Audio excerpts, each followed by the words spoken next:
What up, guys? Today we got a question from Vasco, who got promoted to blue belt in 8 months. Now, for most of you, that'd be pretty cool, right? Like, I got promoted in 8 months. For Vasco, not so cool. He says that he looks around on the internet, and he says that, most of the time when he looks at it, it's like 1.5 to 2 years to get promoted to blue belt, and he got in 8 months. So he kind of feels a little uneasy. He's like, maybe I didn't have enough time to get, really get the skills that I needed before I got promoted.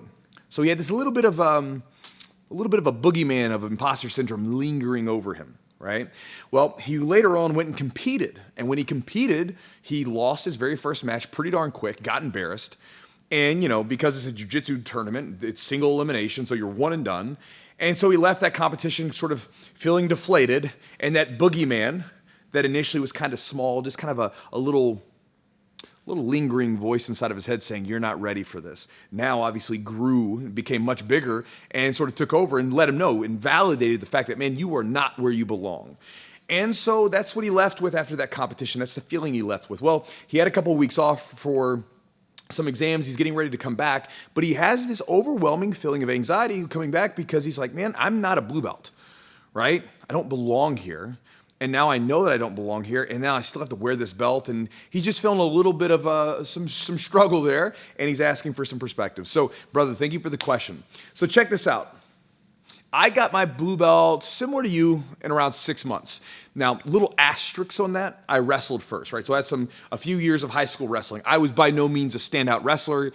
I just wrestled, right? And I really loved watching jiu-jitsu and MMA at the time, so I was able to pick up some stuff that way, but 6 months of actual jiu-jitsu training, so I got it. Now, kind of like you, in the back of my head, I'm thinking, man, I don't know if I'm ready for this blue belt yet. And you got to think about the time frame that I got promoted. I got promoted to blue belt in 2004, and at the time, in my city, in my area, the best that you could get as far as instructors go were purple belts.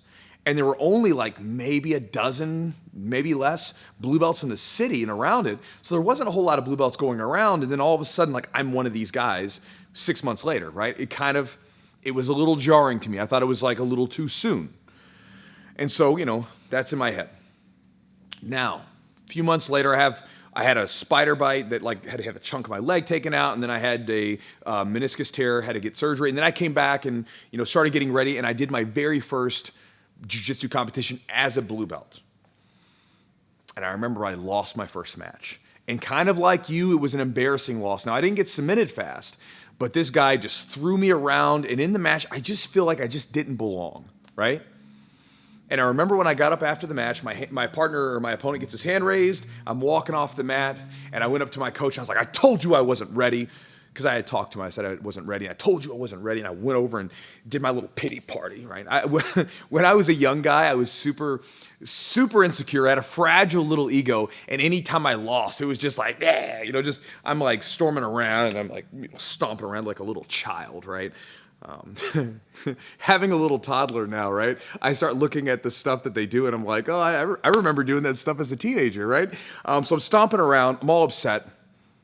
I have to shake it off, though, because this tournament, they had like multiple divisions, double elimination. There was stuff going on, so I had a lot more matches, and it was a 2-day tournament, so I had a lot more matches over the next 2 days, and I ended up winning some and losing some. I didn't take any firsts, but I did take a couple seconds, or I took a second and some thirds, right? So that's an overall pretty decent performance for a first competition. So, afterwards, I was like, okay, I am where I belong, right? I do belong here.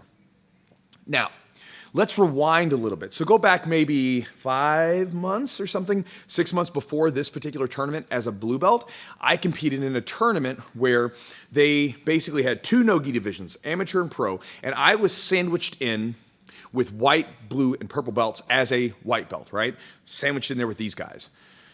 And I remember I get in there, and I'm competing against my very first match against a purple belt who had just gotten his purple belt, but the previous year, he had taken second at Pans in the gi, and now we're competing against each other in no-gi, and I go against him, and end up winning 6-2 against like a legit purple belt. And again, I was pretty proud of that, right? Pretty proud of that performance. Now, I got smoked later on in the competition by another purple belt, but again, I won that purple belt match. Now, here's the question I want you to chew on, Vasco. When I lost that blue belt match, right, my very first one, was I not really a blue belt? Of course not, right? I mean, by the rest of the performance, I was a blue belt. I belonged where I belonged, right? It was just one bad match. Now, On the other end, that purple belt that I competed against, months prior when I was a white belt and he was a purple belt, he lost to a white belt in a tournament, lost 6-2, right? Mostly it was with takedowns, by the way. Was he not a purple belt? Did he not belong as a purple belt? No, of course not. It was just a bad matchup. I was able to get takedowns and beat him, and it was no-gi, right? It just happens. People have bad days. Also, was I worthy of having a purple belt because I beat the purple belt, right? Is this like Highlander, where if I beat you in a competition or if I put you in a rear naked choke, I take your power and take your belt rank? No, of course not.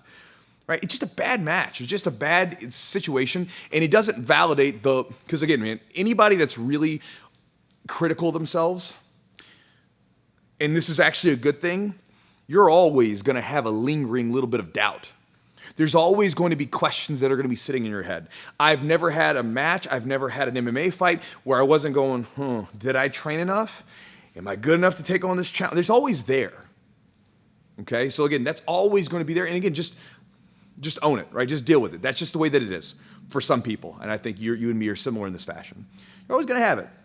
But just because you have a bad match does not validate the fact that, or does not validate the little lingering doubt that you have in the back of your head. So, with that, my encouragement to you, bro, is to get your butt back on the mats and start training again. If you have any anxiety about the imposter syndrome, use it. Use it to spur you to do better, to do more, to push yourself. And then I would encourage you to get out and compete again. If competing is something you like doing, get out and compete again as soon as you can. And even if you don't like competing, just get out there and compete until you win a match, just so you can sort of quell the little doubt that you have in your head that you don't belong, right? Because I'm sure your coach promoted you because you are at a certain skill level. And again, yes, 1.5 to 2 years is the average, but average is not always the case for everyone. I mean, again, I got promoted faster. I've had students that I've promoted faster. Again, I'm usually the 1.5 to 2 years range, but I've promoted people faster. Again, I've also taken people longer, right? I've had people that have trained a little bit less, or maybe they just don't learn as fast, and so they get promoted. It takes a little bit longer. Either way, it's an average. It's not like the definite, it's always this much, right? So again, just some ideas to chew on. Hopefully that sticks with you, but more than anything, again, don't try to validate or devalue yourself based on one match, because again, every competitor, the best competitors out there, have all had losses, have all had bad performances, have all been embarrassed in some fashion. Doesn't mean they don't belong where they're at. Just means you had a bad day. So, Vasco, good luck to you, bro. Talk to you guys next time.